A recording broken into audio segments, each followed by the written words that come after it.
Can I start Ambali for anxiety, depression along with allopathy medicine? ಈಗ doctor Khader ಹೇಳಿದ್ದಾರೆ ಅಂತ ಮಾರ್ಕೆಟಲ್ಲಿರೋ ಬಾಳೆಹಣ್ಣು ತಂದು ಬೇಯಿಸಿ ನೀರು ಕುಡಿದ್ರೆ ನಿಮಗೆ ಇನ್ನೂ ಇಲ್ಲದೆ ಇರೋ ಕಾಯಿಲೆಗಳು ಬರ್ತವೆ. ಇವ್ರಿಗೆ HbA1c 12 ಇತ್ತಂತೆ. ಕಮ್ಮಿ ಆಗಿದೆ ಅಂತ ಮತ್ತೆ ಹೋಗಿ ಹೈದರಾಬಾದ್ ಬಿರಿಯಾನಿ ತಿನ್ನಬಾರ್ದು. ವೆಯ್ಟ್ ಲಾಸ್ ಕೂಡ ಬಹಳ ಆಗಿದೆ. ಕೆಟ್ಟೋಗಿದೆ, ಅದು ಕೆಲಸ ಮಾಡ್ತಾ ಇಲ್ಲ.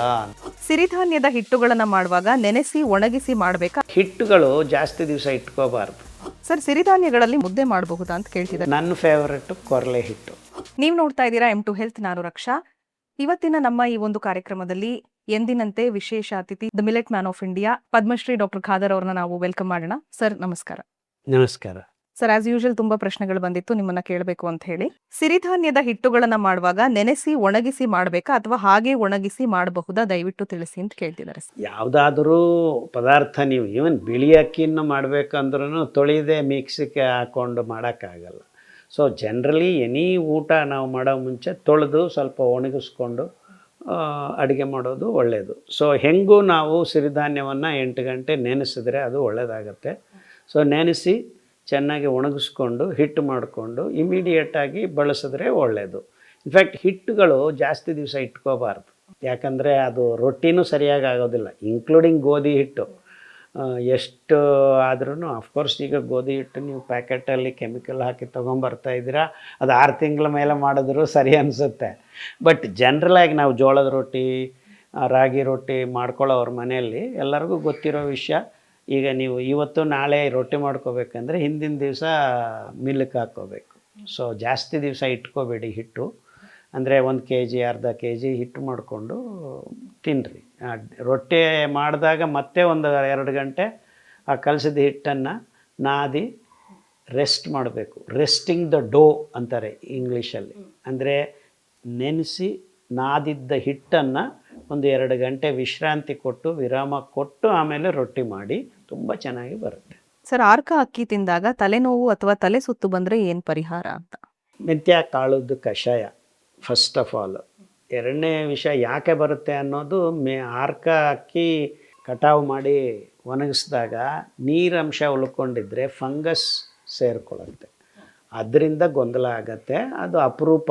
ಈಗ ನೀವೆಲ್ಲಾದರೂ ಮದುವೆಗೆ ಊಟಕ್ಕೆ ಹೋದಾಗ ಎಲ್ಲರಿಗೂ ಆಹಾರ ಸರಿಯಾಗಿಲ್ಲದೆ ಇರೋದರಿಂದ ಇನ್ಫೆಕ್ಷನ್ ಆಗಿದೆ ಅಂತ ಕೆಲವು ಕೇಸಸ್ ಬರುತ್ತೆ. ಹಾಗೆ ಇದು ಅಪರೂಪವಾಗಿ ನಡೀಬೋದು.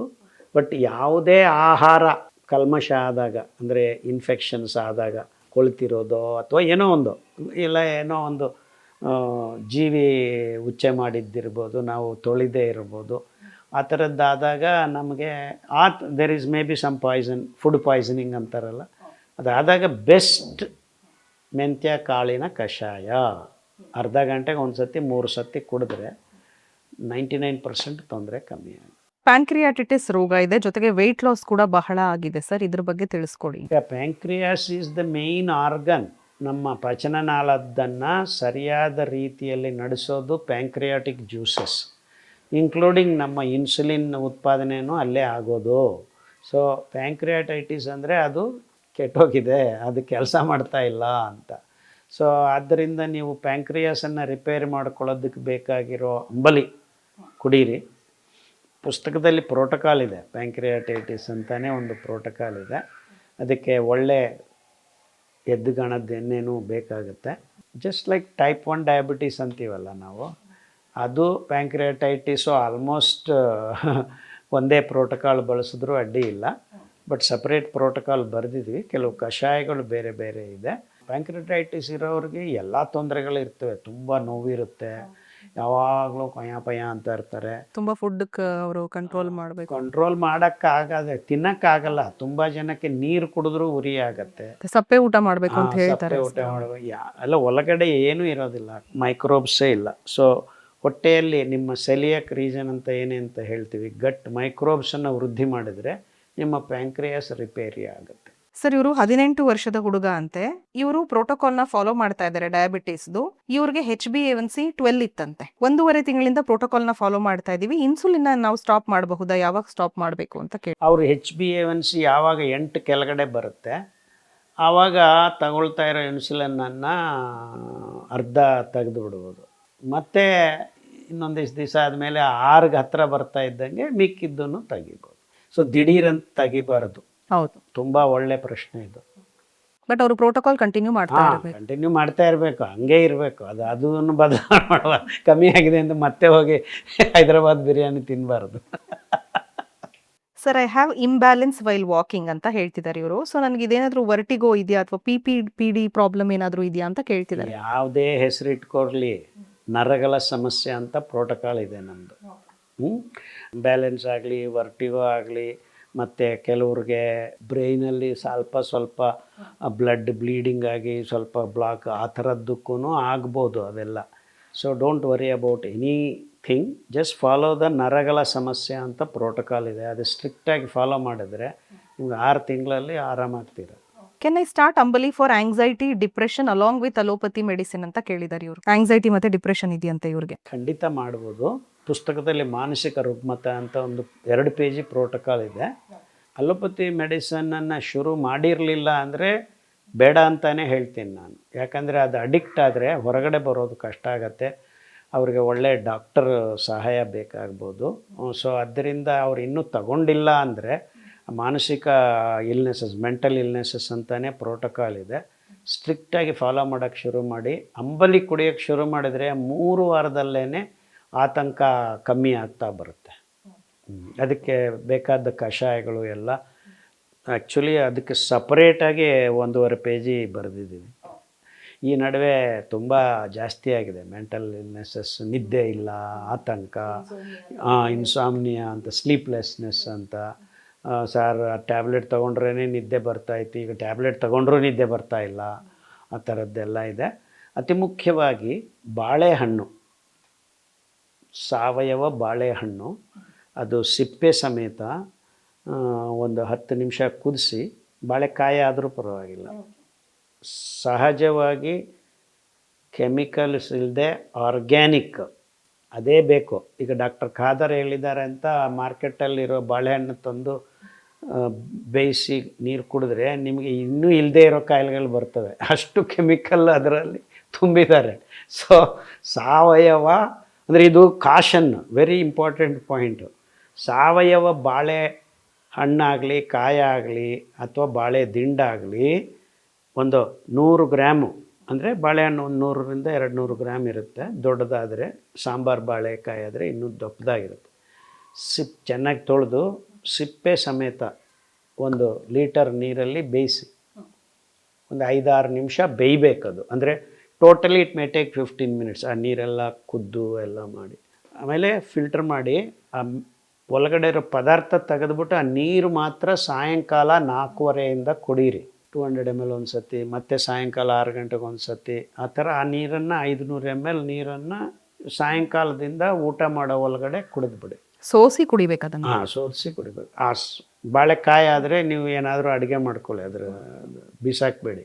ಈ ಥರ ಕಷಾಯಗಳು ಬೇರೆ ಕೊಟ್ಟಿದ್ದೀನಿ, ಬಟ್ ಇದನ್ನು ಸತತವಾಗಿ 1-2 ವಾರ ಮಾಡಿದರೆ ನಿಮಗೆ ನಿದ್ದೆ ಆರಾಮಾಗಿ ಬರುತ್ತೆ. ಯಾವ ವಯಸ್ಸಿನವ್ರಿಗಾದ್ರೂ ಇದು ವರ್ಕೌಟ್ ಆಗುತ್ತಾ ಸರ್? ಯಾರಿಗಾದರೂ, anybody, okay, no problem at all. Even people who have cancer, ನೋವಿಂದ ನಿದ್ದೆ ಬರ್ತಾ ಇಲ್ಲ ಅನ್ನೋರ್ಗು ಇದೊಂದು ಅಡಿಷನ್ ಮಾಡಿಕೊಂಡ್ರೆ ತುಂಬ ಚೆನ್ನಾಗಿ ನಿದ್ದೆ ಬರುತ್ತೆ. ಈಗ 1 ಗಂಟೆ ನಿದ್ದೆ ಬರೋರಿಗೆ 3 ಗಂಟೆ ಬರೋಕ್ಕೆ ಶುರು ಆಗುತ್ತೆ.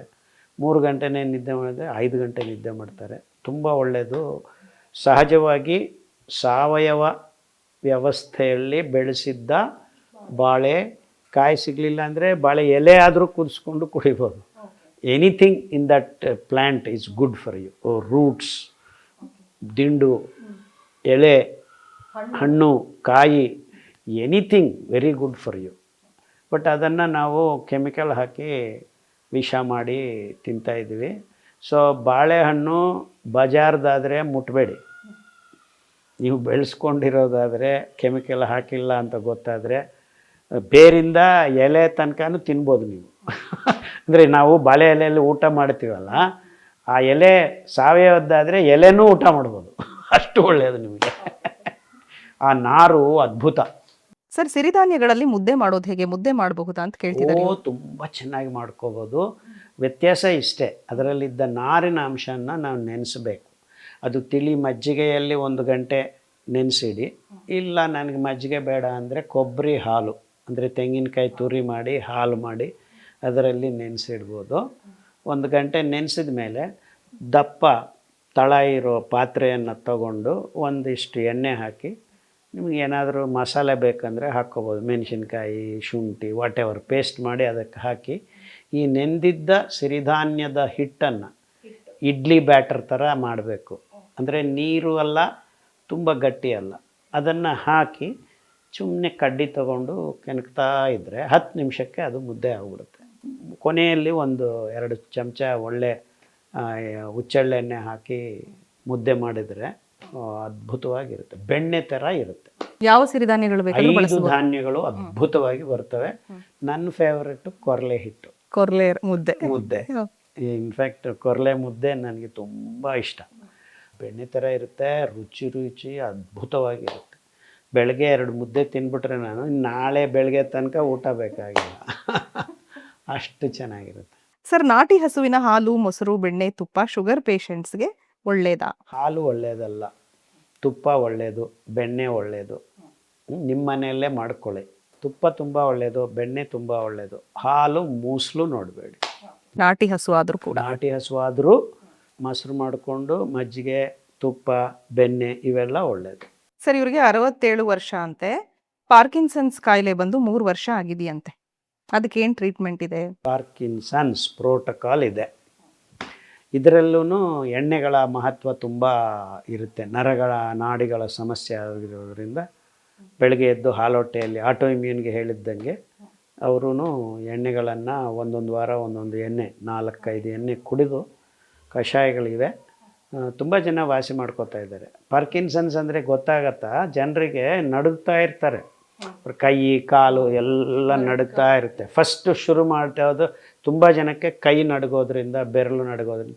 ಹಿಂಗೆ ಕೈ ನೀವು ಕಣ್ಮುಚ್ಕೊಂಡು ಚಾಚಿ ಬೇರೆಯವ್ರನ್ನ ನೋಡೋಕ್ಕೆ ಹೇಳಿ. ಈಗ ನಂದು ಸ್ಟಡಿ ಆಗಿದೆಯಲ್ಲ, this is the exact test. ಇನ್ನೇನು ಬೇಕಾಗಿಲ್ಲ.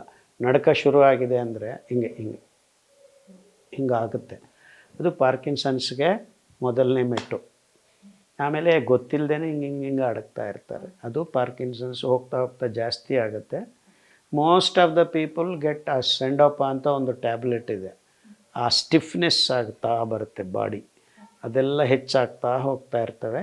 ಪಾರ್ಕಿನ್ಸನ್ಸ್ ಪ್ರೋಟೋಕಾಲ್ ಸ್ಟ್ರಿಕ್ಟಾಗಿ ಫಾಲೋ ಮಾಡಿದ್ರೆ ಮೆತ್ತಿಗೆ ಟ್ಯಾಬ್ಲೆಟಿಂದ ಹೊರಗಡೆ ಬರ್ಬೋದು. 1-2-3 ವರ್ಷ ಆಗ್ಬೋದು, ನಿಧಾನವಾಗಿ ವಾಸಿ ಆಗೋ ಕಾಯಿಲೆ ಇದೆ. ನೋಡಿದ್ರಲ್ಲ ವೀಕ್ಷಕರೇ, ನಿಮ್ಮ ಕೆಲ ಆಯ್ದ ಪ್ರಶ್ನೆಗಳಿಗೆ ಡಾಕ್ಟರ್ ಖಾದರ್ ಅವರು ಉತ್ತರಿಸಿದ್ರು. ಹಾಗೇನೆ ಮತ್ತಷ್ಟು ಪ್ರಶ್ನೆಗಳು ನಿಮ್ಮಲ್ಲಿ ಮೂಡಬಹುದು. ಈ ವಿಡಿಯೋ ಕೆಳಗಡೆ ಕಾಮೆಂಟ್ ಸೆಕ್ಷನ್ ಅಲ್ಲಿ ನಿಮ್ಮ ಹೊಸ ಪ್ರಶ್ನೆಗಳನ್ನ ನೀವು ಕೇಳಬಹುದು. ಮುಂದಿನ ಸಂಚಿಕೆಯಲ್ಲಿ ಡಾಕ್ಟರ್ ಖಾದರ್ ಅವರು ನಿಮ್ಮ ಪ್ರಶ್ನೆಗಳಿಗೆ ಉತ್ತರವನ್ನ ನೀಡ್ತಾರೆ. ಅಲ್ಲಿವರೆಗೂ ನೀವು ನೋಡ್ತಾ ಇರಿ M2 Health.